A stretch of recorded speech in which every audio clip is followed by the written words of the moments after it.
안녕 얘들아. 오늘부터는 그 어려웠던 양적 관계를 끝내고 2단원 들어갑시다. 2단원. 위에 뭐 화학이 첫 걸음 되는데 첫 걸음 아니에요. 2단원입니다. 2단원.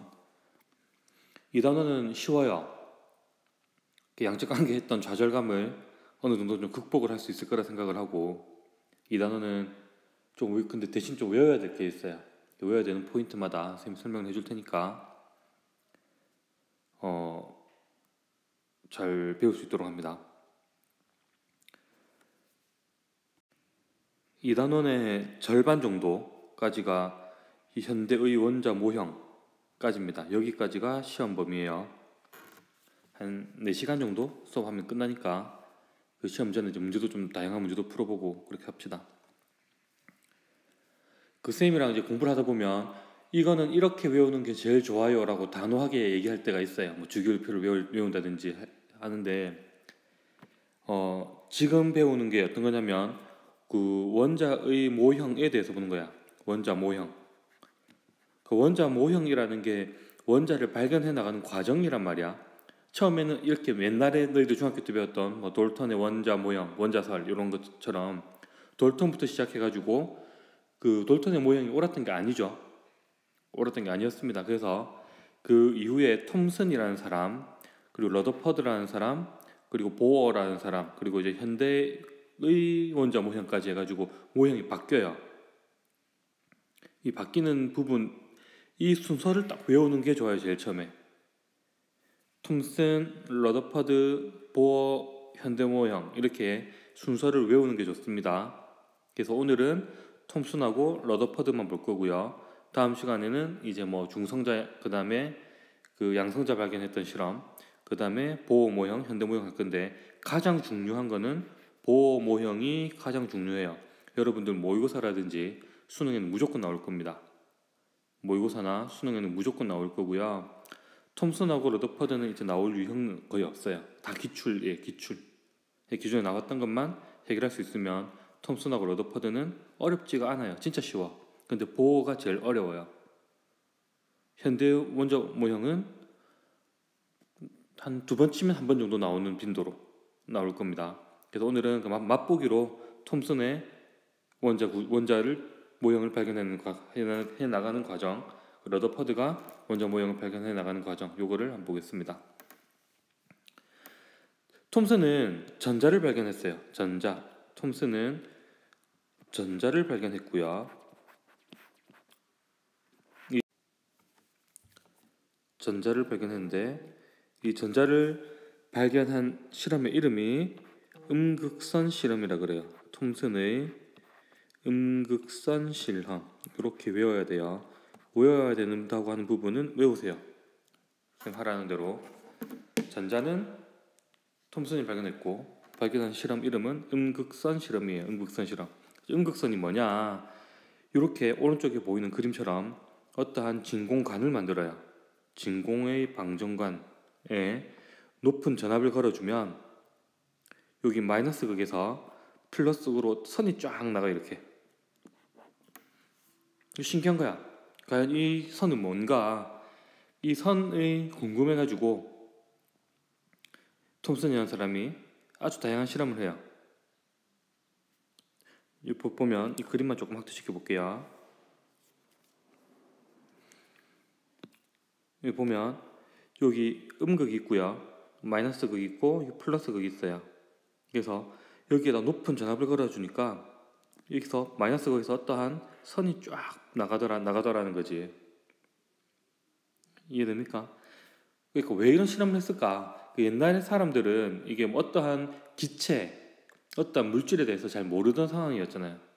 그러니까 이 모르는 물질을 발견하려고, 알아내려고 상당히 많은 실험을 합니다. 그래서 여기 마이너스, 그러니까 오만 실험을 다 하다가 얻어 걸린 거예요. 그냥 간단하게 얘기를 하면. 그래서 마이너스 극에서 나가니까 이제 이 나가는 것들이 궁금한 거예요. 요 나가는 이렇게 막 출동하고 있는 이런 선들이 궁금했던 거예요. 그래서 뭐 자석도 갖다 대어보고요, 그 다음에 물체도 넣어보고요, 바람개비도 막 놔보고 또 다른 실험도 막 했는데 어떠한 유의미했던 결과가 요 세 가지가 나오게 된 거예요. 유의미했던 결과가 어땠었는지 한번 이제 봅시다. 여기 선에 막 나가고 있는데 자석을 딱 갖다 대니까 원래라면 이 지점 여기 십자가 있죠? 이 딱 가운데 지점까지 와야 돼요. 이렇게 형광 스크린에 가운데 지점까지 와야 되는데 자석을 갖다 대니까 살짝 휘어 이렇게 살짝 형광처럼 보이죠? 이렇게 살짝 딱 휘어가지고 여기 딱 형광 스크린에 입자가 여기 딱 검출되는 거예요. 살짝 휘어요.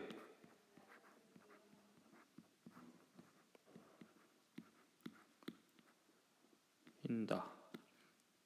그러면 이 살짝 휘는 걸로 인해 가지고 어떠한 결론을 얻어낼 수 있을까? 자석은 어떤 자기력을 띠는 것을 뭐 당기거나 밀어내거나 뭐 그렇게 하는 역할을 하는 거죠. 그래서 이 실험 결과를 통해 가지고 톰슨이 어떻게 예측을 했냐면 요 음극선 안에는 전하를 띠는 입자가 있다라는 결론을 얻게 됐어요. 전하를 띠는 입자가 있다라고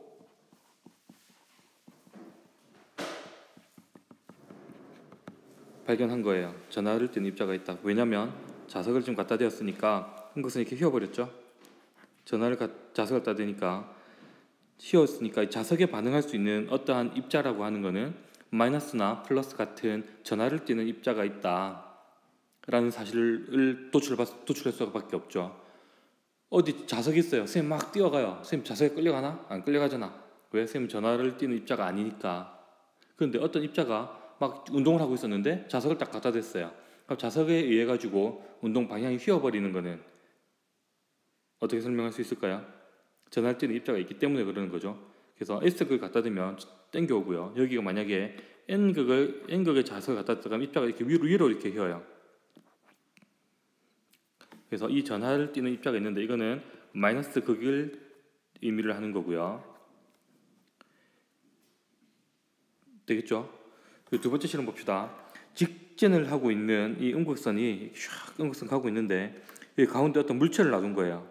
물체를 놔두니까 이 물체에 그림자가 이렇게 생긴 거야. 그럼 봐봐. 이 그림자가 생겼다는 이유, 그 원인을 봅시다. 그럼 만약에 음극선이 샥 피해가지고 이렇게 딱 이동할 수 있었다고 하면 이 그림자가 생길까? 막 피해가지고 숑숑숑 이렇게 가가지고 이렇게 갔다고 하면 그림자가 안 생기겠죠. 그런데 그림자가 생겼다고 하는 거는 이 물질이 음극선이 물체에 딱 부딪히는 부분이 있겠지. 부딪히는 부분은 끝에 이렇게 이거 좀 크게 동그랗게 그려볼까? 이렇게 십자가가 이렇게 생겼다고 했을 때 그림자가 생겼다고 하는 거는 선생님 색칠한 부분, 이 부분엔 음극선이 검출되지 않았다는 거거든요. 음극선이 검출되지 않았다는 얘기예요. 그러면 무슨 얘기예요? 검출된 부분, 이 부분은 물체의 방해를 받은 거야, 안 받은 거야? 안 받은 거죠. 물체를 통과하는 거고 여기 색칠된 부분은 물체 때문에 여기 음극선 도달하지 않은 거잖아. 근데 아까 말했듯이 음극선이 물체를 피해가지고 이렇게 막 컵으로 이렇게 막 다닌다고 하면 이렇게 막 돌아다닌다고 하면은 여기 색칠된 부분이 그림자가 나타나지 않아야 되잖아요. 이걸로 알 수 있는 성질이 음극선은 직진을 하고 있다. 직진하는 성질이 있다. 직진하는 성질이 있다. 라고 알 수가 있겠죠. 되겠습니까? 왜? 여기 가운데 이 부분이 생기지 않았으니까. 음극선이 검출되지 않았으니까. 세 번째 실험 봅시다. 막 가고 있는데 바람개비를 뒀어요. 바람개비가 샥샥샥 돌아가는 거예요. 음극선이 직진하는 곳에. 바람개비가 돌아갔다고 하는 거는 잘 생각해 봐봐. 어떠한 물질한테 충격을 줬다는 거죠. 그러니까 바람개비에 어떠한 물질이 충격을 주니까 바람개비가 돌아갔다는 거지. 가만히 놔두면 바람개비가 돌아가요? 안 돌아가요? 안 돌아가지. 교실에 사람을 세워놨어요. 사람을 세워놓고 내가 확 밀었어. 그럼 그 사람 넘어지겠지. 근데 내가 가만히 보고만 있어요. 그 사람 넘어져 안 넘어져? 안 넘어지겠지. 그래서 어떤 물체가 운동을 하게 됐다고 하는 거는 충격을 가해졌다는 거고, 그 충격을 가해졌다고 하는 거는 어떠한 질량을 가지고 있는 어떠한 물체가 있었다는 거예요. 그래서 세 번째 사실로 알 수 있는 거는 뭐냐면 질량을 가진 입자가 존재한다는 거예요. 음극선 내부에 질량을 가진 입자가 있다.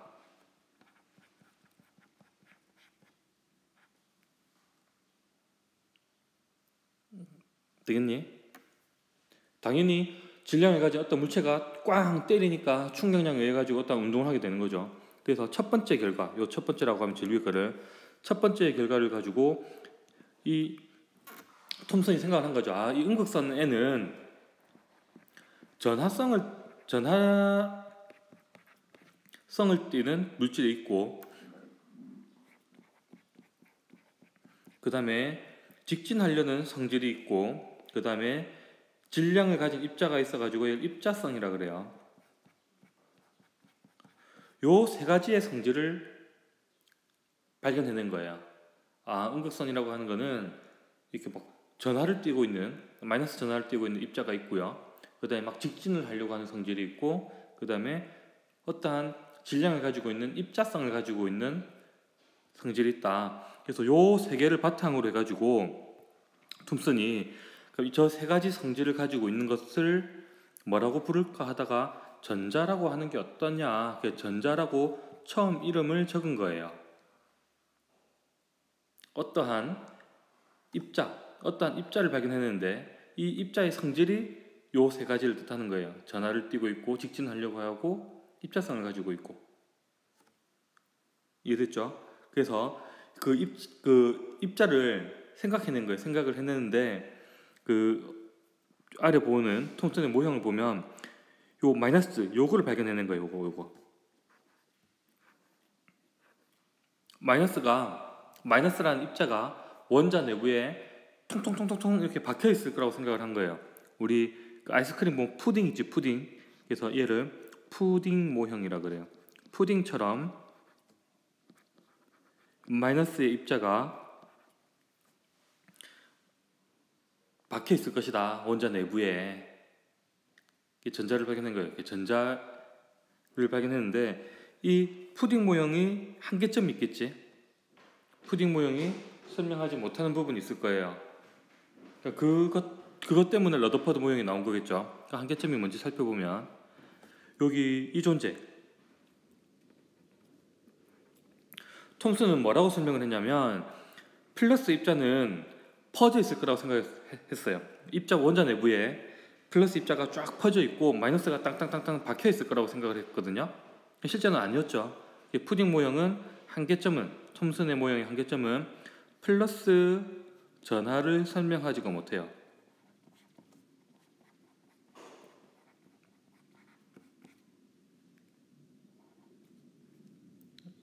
이해되니?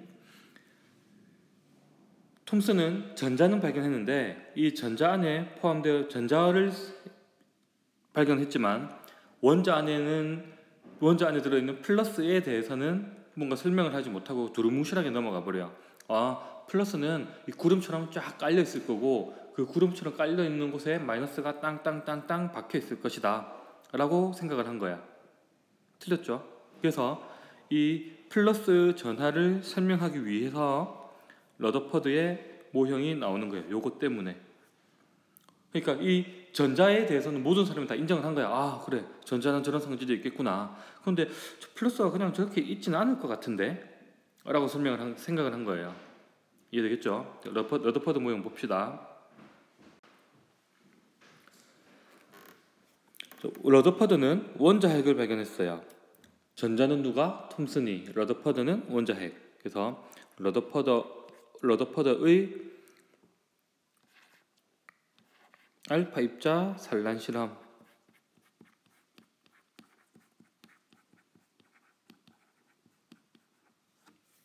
통해 가지고 원자핵을 발견합니다. 러더퍼드라는 사람이. 그래서 실험이니까 실험 장치를 잘 아는 게 가장 중요하겠죠. 러더퍼드는 어떤 실험을 했냐고 하면 어떠한 방사성 물질이 들어있는 납상자를 두면 방사성 붕괴 현상이 해가지고 어떤 입자가 나오는 걸 발견했어요. 그 입자를 알파 입자라고 했고요. 그때 당시에 이 알파 입자를 쫙 쏘니까 상당히 많은 실험하다가 요 모양, 이 모델이 약간 유의미한 결과를 가지고 오게 된 건데, 요 금박을 딱 세워놓고 알파 입자를 막 쏘니까 신기하게 금박을 통과한 알파 입자도 생겼고요. 알파 입자를 이렇게 쐈는데, 이 방향으로 쐈는데 부딪혀가지고 나오는 알파 입자도 발견한 거예요. 그러면은 이 금박이 어떻게 생겼길래 이렇게 통과하는 거 뚫고 나갈까? 요걸 생각을 한 거예요. 그래서 이 알파 입자에 대해서 궁금했던 게 아니에요. 금박이 도대체 어떻게 생겼길래 라고 생각을 한 거예요.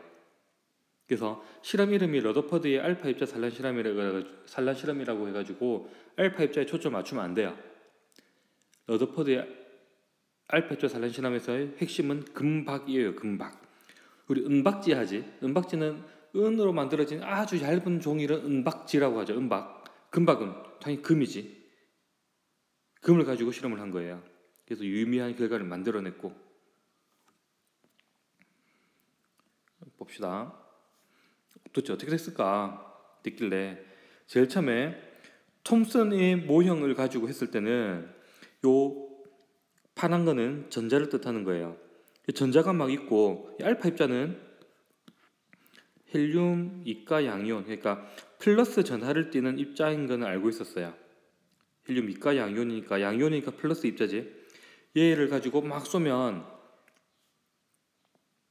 전자랑 가까이에 지나치는 거, 전자에 가까이 지나치는 거는 약간 쉴 거라 생각을 했고, 그 다음에 그 톰슨의 모형에 의하면은 안쪽에 전자가 박혀 있지 않은 곳은 그 플러스 입자가 좀 이렇게 구름처럼 쫙 퍼져 있을 거라고 생각을 했잖아. 그래서 거기는 그냥 통과할 거라고 생각을 했던 거예요.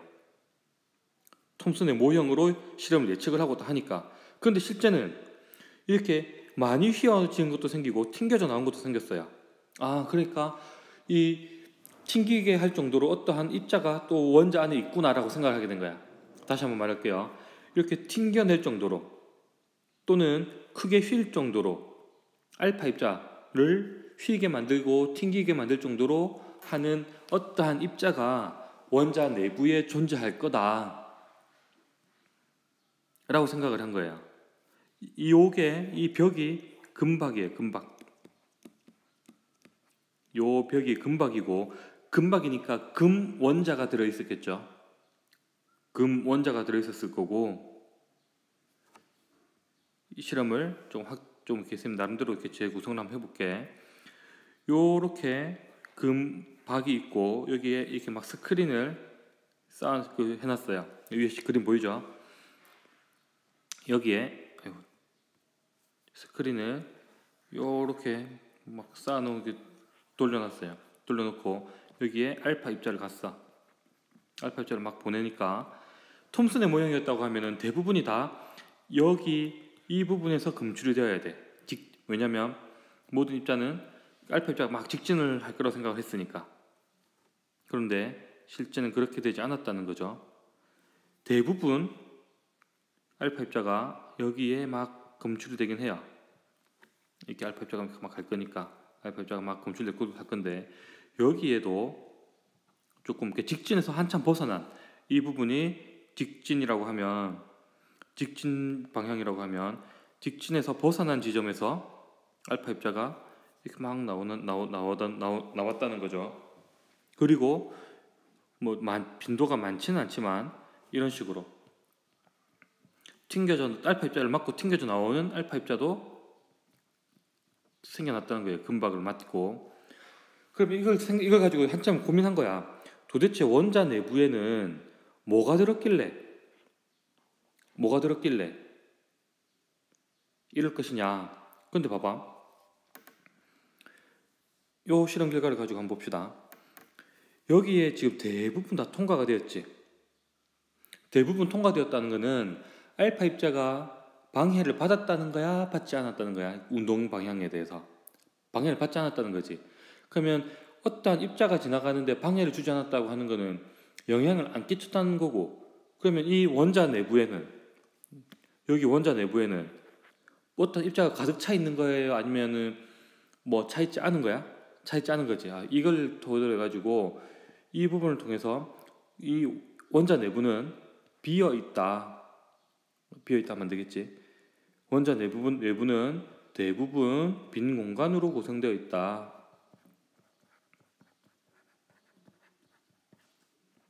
이렇게 결론을 낸 거예요. 그러면 요 휘어져 나온 이 부분은 어떻게 설명할 것인가? 알파 입자가 요렇게 간 거지. 쭉 가다가 요렇게 간 거예요. 요렇게. 그럼 알파 입자는 플러스를 띠는 입자라 그랬죠. 근데 입자가 가다가 확 밀려버린 거 아니야. 그래서 여기 가운데에 뭔가 플러스를 띠고 있는 입자가 존재하지 않을까 라고 생각을 한 거예요. 플러스를 띠는 입자가 이렇게 존재하면 이 알파 입자가 가다가 확 밀려버렸다고 생각하겠지. 그래서 이걸 통해 가지고 이 플러스 전하를 띠는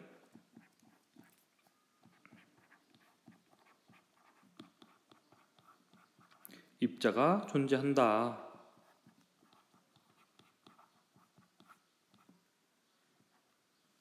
라고 알게 된 거예요. 플러스 전하를 띠는 입자가 존재하고 있다.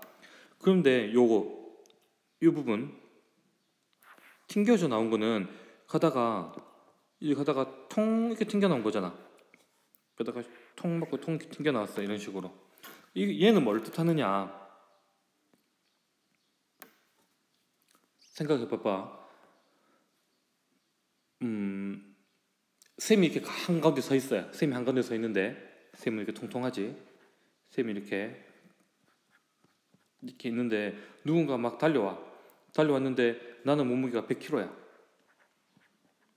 근데 겨울방학 동안 열심히 일한 조모군이, 열심히 운동하고 했던 조모군이 확 부딪혀. 그럼 누가 튕겨져 날라가? 얘가 50kg라고 하자. 너무 날씬한가? 막 부딪혀 튕겨나가. 조모군이 튕겨나가겠지. 그 열받아가지고 삼각김밥 5천만 개를 먹어가지고 150kg가 됐어요. 그럼 누가 튕겨져 나가? 내가 튕겨져 나가. 맞죠? 질량에 따라가지고 튕겨져 나가고 또 충격을 덜 받고 하는 건 정해져 있잖아요. 큰 쪽, 작은 쪽이 튕겨져 나가고 할 거니까. 근데 봐봐. 알파 입자가 이렇게 튕겨져 나갔대. 알파 입자가 튕겨져 나갔다고 하는 거는 알파 입자가 가벼운 거야? 아니면은 어떠한 물질이 가벼운 거야? 알파 입자가 훨씬 가벼운 거지. 그래서 이걸 가지고 어떠한 결론을 내리냐고 하면 이 부분을 통해 가지고 원자 내부에 질량이 크다고 하는 것은 알파 입자보다 크다는 뜻이에요. 질량이 큰 입자가 존재할 것이다. 이렇게 생각을 한 거예요. 그런데 봐봐. 이 질량이 큰 입자하고 질량이 큰 입자, 그다음 플러스 전하를 띠는 입자, 그리고 비어 있다 라고 이렇게 어떠한 물질을 가지고 예측을 했어요. 어떠한 물질을 예측을 했는데 이 원자 내부에 빈 공간에 존재하는, 밑에서 정리해 봅시다. 원자의 내부에는 대부분 빈 공간으로 있을 거고 어떠한 입자가 있는데 그 입자는 플러스 전하를 띠고 질량이 크대요. 크기는 클까요? 작을까요? 작아야 되겠지. 왜냐? 크면은 튕겨나간 게 많겠지. 이 원자가 이렇게 있었다고 했을 때 어떤 플러스 전할 때 입자가 이만큼 컸다고 해봐봐. 그러면 대부분 다 튕겨나갈 거 아니야. 이렇게 막 튕겨나갈 거고 이렇게도 막 튕겨나갈 거고 그대로 통과하는 건 작겠지. 근데 이 통과한 게 상당히 많았단 말이에요. 그러니까 입자의 크기는 어떻게? 크기는 매우 작다. 라고 추론할 수 있겠지. 그래서 정리를 해봅시다. 플러스 전하를 띄고 질량이 크고 대부분 비어있으니까 어떠한 입자는 매우 작게 되겠죠. 원자에 비해서 매우 작은 이러한 성질을 가지고 있는 입자를 나는 발견했어요 라고 러더퍼드가 외친 거예요. 그리고 나는 그 입자를 원자핵이라고 부를 거야 라고 한 거야. 되겠니? 그래서 원자핵의 모습을 예측을 해보면 요만큼 작아. 그런데 질량이 커요.